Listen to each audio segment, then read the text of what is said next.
Alors, tout d'abord, bonjour Monsieur Giraud. Alors, en 1939, comment avez-vous ressenti la déclaration de guerre? Je me souviens encore du panneau de la mobilisation générale qui avait été planté sur la digue qui longe la plage de Saint-Aubin.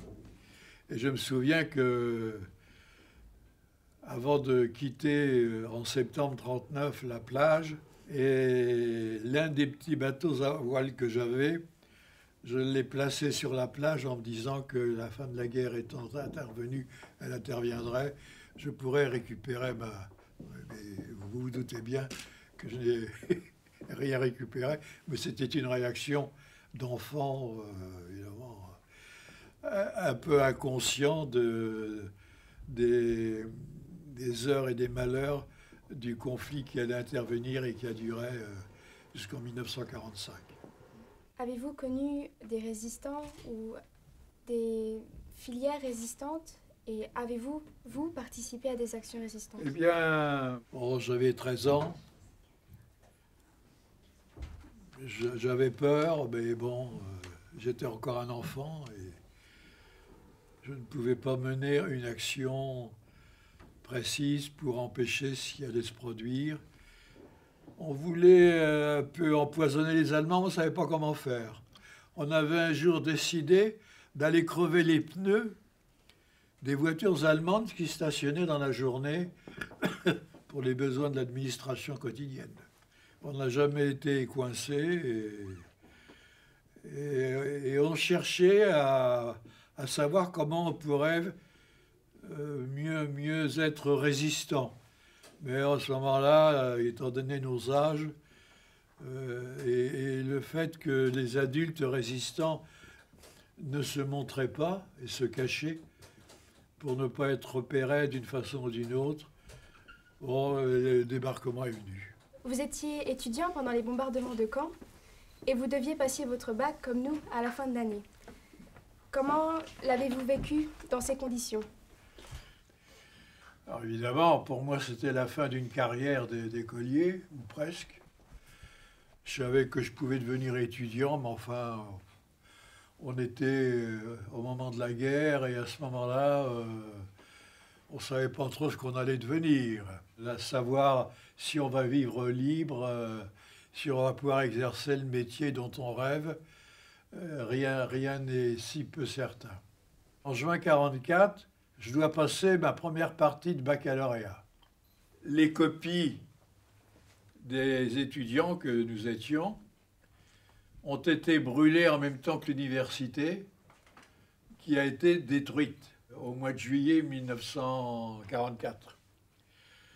Et alors on nous a dit, écoutez, vos copies ont été brûlées, il va falloir repasser l'examen. On trouvait ça injuste, intolérable, surtout dans une époque qui coïncidait avec la libération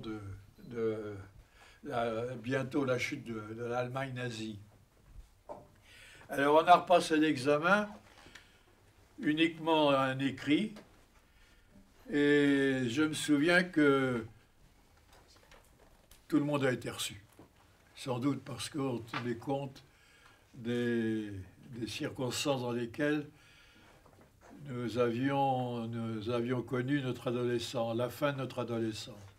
Il a été demandé aux jeunes de participer au moment du débarquement, s'il avait lieu, de telle façon qu'on puisse secourir les blessés, relever les morts, trouver de la nourriture, ce qui nous a permis de piller bien des magasins et de découvrir des réserves alimentaires importantes dans des magasins comme Monoprix, tant mieux. Et il était donc décidé de créer des équipes d'urgence de la Croix-Rouge, essentiellement composées de jeunes. Je m'y suis inscrit, ça paraissait normal. Et nous tenions un carnet de bord, c'est-à-dire que chaque jour, l'un de nous était chargé de noter le départ de telle équipe pour telle mission dans tel quartier de la ville détruite, oui, bon. Vous aviez un uniforme ou un signe pour vous reconnaître Comment Vous avez... Un uniforme ou un signe distinctif On avait quelquefois un foulard, et on avait au bras une croix rouge sur fond carré blanc, fond blanc, et puis un casque qui montrait bien qu'on faisait partie des équipes d'urgence. J'ai appris à traire les vaches dans la prairie, parce qu'on avait besoin d'assumer certains jours du ravitaillement, en même temps que de déblayer pour essayer de sortir une famille des ruines. Et notamment, je me rappelle d'un sauvetage d'une famille qu'on disait enterrait sous les ruines de sa maison. On y va et on entendait les paroles, le bruit d'une voix, celle d'un homme adulte qui appelait au secours. La maison est détruite, la toiture s'est effondrée sur la maison et à un moment donné, on essaye de déblayer et à un moment donné, l'homme nous dit « Vous faites exprès de ne pas aller vite, vous voulez qu'on meure ?» Enfin, on entend tout, hein, faut s'attendre.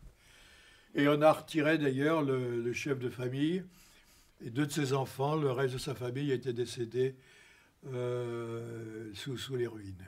Oui, est-ce que vous étiez soudés ou... Complètement. Enfin, Complètement, est-ce qu'il y avait un climat de peur quand même on savait qu'on risquait de se faire zinguer, enfin de tuer ou blesser. On savait que tout était difficile, mais on savait aussi que les habitants de la ville souffraient. Alors ça, je crois que l'une des leçons que j'ai retenues du débarquement et du rôle que j'ai joué comme tant de mes camarades, ça a été la connaissance des autres, la connaissance de l'homme, et en même temps la cofraternité qui résulte de la solidarité qu'on avait mise en œuvre d'une façon naturelle. On n'avait pas besoin de se dire c'est mon devoir, non, ça allait de soi. Cette période que j'ai vécue à 18 ans, alors que je me trouvais en contact avec les adultes, avec les ruines et avec les malheurs des uns et des autres, m'a fait passer de l'adolescence à l'âge adulte. Je me comportais comme un adulte, je raisonnais comme un adulte, alors que je sortais à peine de l'adolescence, j'avais 18 ans.